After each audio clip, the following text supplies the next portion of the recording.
আসসালামু আলাইকুম cricket lovers, এটা আমার ইউটিউব চ্যানেলের ফার্স্ট ভিডিও। আগামীকালকে আহমেদাবাদে করা যাচ্ছে টি20 বিশ্বকাপের ফাইনাল ম্যাচটি। ফাইনালটি হতে যাচ্ছে ক্রিকেট বিশ্বের দুই শক্তিশালী দল ভারত বনাম নিউজিল্যান্ড, যার মধ্যে ভারত ডিফেন্ডিং চ্যাম্পিয়ন ও নিউজিল্যান্ড বরাবরের মতো ওয়ার্ল্ড কাপের গ্রুপ স্টেজে সুপার 8 ভালো পারফরমেন্স করে আবারও একটিবারের মতো ফাইনালে চলে আসছে। চলুন আমরা দেখে নিই ইন্ডিয়া টিমের বিশ্লেষণটি। ডান থেকে আমরা দেখতে পাচ্ছি ইন্ডিয়া টিমের স্কোয়াডটি। ইন্ডিয়া টিমের টপ অর্ডারে আছে সঞ্জু স্যামসন, অভিষেক শর্মা, ঈশান কিশন ও তিলক বর্মা। এদের মধ্যে সঞ্জু স্যামসন ও ঈশান কিশন ভালো ফর্মে আছে। অভিষেক শর্মার ফর্মটা যদিও ভালো যাচ্ছে না, কিন্তু সে বড় ম্যাচে ভালো রান করতে পারে। আর তিলক বর্মা ধীরে গতিতে খেলে, উইকেট ধরে বাসে খেলতে পারে। কিন্তু ভারতের যদি লাস্ট ওভারে এই তিলক বর্মাকে দরকার হয়, সে অতটা ভালো ফিনিশ করতে পারে না যদিও, কিন্তু সে উইকেট ধরে খেলতে পারে। অভিষেক শর্মা পাওয়ার প্লেতে খুব দ্রুত রান তুলতে পারে। সে ভারতের জন্য পাওয়ার প্লেতে খুবই একদিন ভালো ব্যাটসম্যান হতে পারে। সেমিফাইনাল 2 তে সঞ্জু স্যামসন 89 রানের একটি ঝড়ো ইনিংস খেলেছিল ইংল্যান্ডের বিপক্ষে। ঈশান কিশন তার ফর্মটি সুপার গ্রুপ স্টেজে খুব ভালো চলেছিল, কিন্তু সুপার 8 সেমিফাইনাল তার ফর্মটি ভালো যাচ্ছে না। ইন্ডিয়া টিম চাবে সে যেন ভালো খেলে, সে যেন ভালো একটি ইনিংস খেলে ইন্ডিয়ার জন্য। মিডল অর্ডার ভারত টিমের মিডল অর্ডার আছেন হার্দিক পান্ডিয়া, শেভান দুবে, অক্ষর প্যাটেল ও রিঙ্কু সিং। হার্দিক পান্ডিয়া বোলিং এবং ব্যাটিং এ দুটিতেই খুবই দুর্দান্ত, এবং অক্ষর প্যাটেল আমরা শেষ ম্যাচে দেখেছি ইংল্যান্ডের বনাম অক্ষর প্যাটেল খুবই ভালো ফিল্ডিং করেছেন।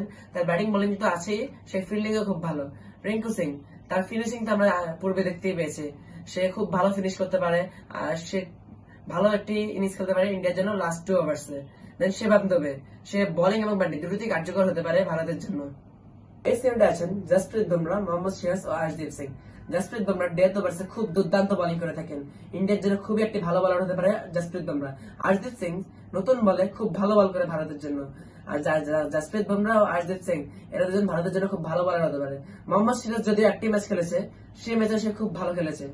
তো ভারত চাইবে তারা যে দুজন বলারকে তারা নেবে, সেই দুজন যারা ফর্মে থাকে। স্পিন ইউনিট ভারতের স্পিন ইউনিটে আছে বরুণ চক্রবর্তী, কুলদীপ যাদব ও অক্ষর প্যাটেল।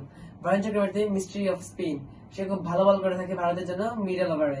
তার সাথে আছে কুলদীপ যাদব। কুলদীপ যাদব যদিও এখন পর্যন্ত ওয়ার্ল্ড কাপের টিমে জায়গা হয়নি, সে পরবর্তী ম্যাচটি খেলতে পারে বরুণ চক্রবর্তীর বদলে।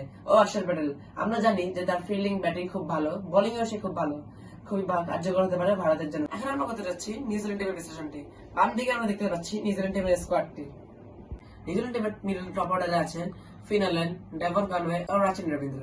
ফিন অ্যালেন পাওয়ার প্লেতে খুবই অ্যাটাকিং খেলে। আমরা পূর্বে দেখতেই পেয়েছি সেমিফাইনাল 1-এ সাউথ আফ্রিকার বিপক্ষে সে ঝড়ো ইনিংস, সে সেঞ্চুরি করেছিল খুব কম বলে। তারপর আছেন ডেভন কনওয়ে, টেবল ব্যাটসম্যান, সে উইকেট ধরে খেলতে পারে, ইনিংস বিল্ড আপ করতে পারে। তারপর আছেন রাচিন রবীন্দ্র, তরুণ অলরাউন্ডার, কিন্তু সে ওপেনিং এ খেলে থাকেন এবং খুব ভালো খেলেন। আমরা পূর্বে তার অনেক বড় বড় ইনিংস দেখেছি, সে স্পিন বল ভালো খেলতে পারে। আরো একজন দুর্দান্ত ব্যাটসম্যান আছে টিম সাইফার্ড। আমরা পূর্বে দেখতে পেয়েছি টিম সাইফার্ডের সেমিফাইনাল 1-এ খুবই ভালো ইনিংস খেলেছে 58 রানে। সেও নিউজিল্যান্ডের জন্য একটা ভালো ব্যাটার হতে পারে, ফিন অ্যালেনের সাথে ভালো পার্টনারশিপ করতে পারে পাওয়ার প্লেতে। মিডল অর্ডারে আছে মার্ক চ্যাম্পিয়ন, ডেরেল মিচেল ও গ্লেন ফিলিপস।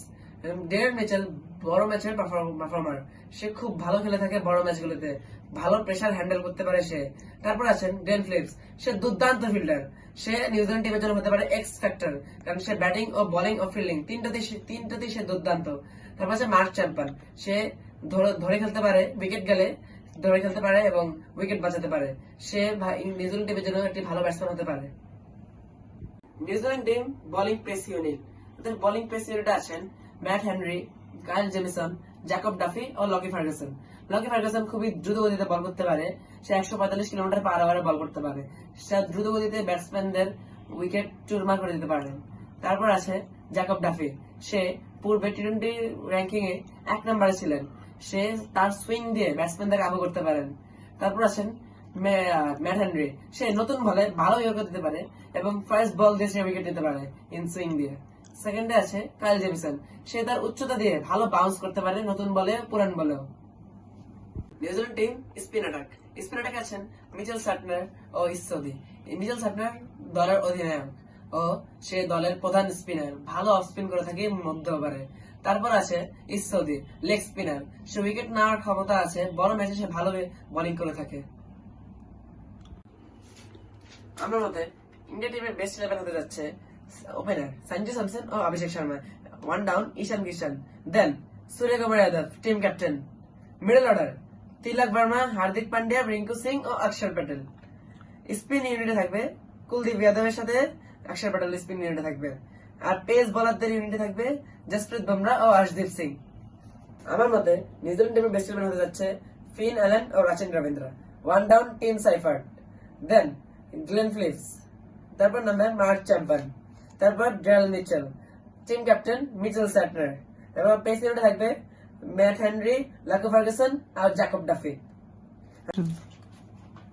আজকের মতো এখানে থাক, আল্লাহ হাফেজ।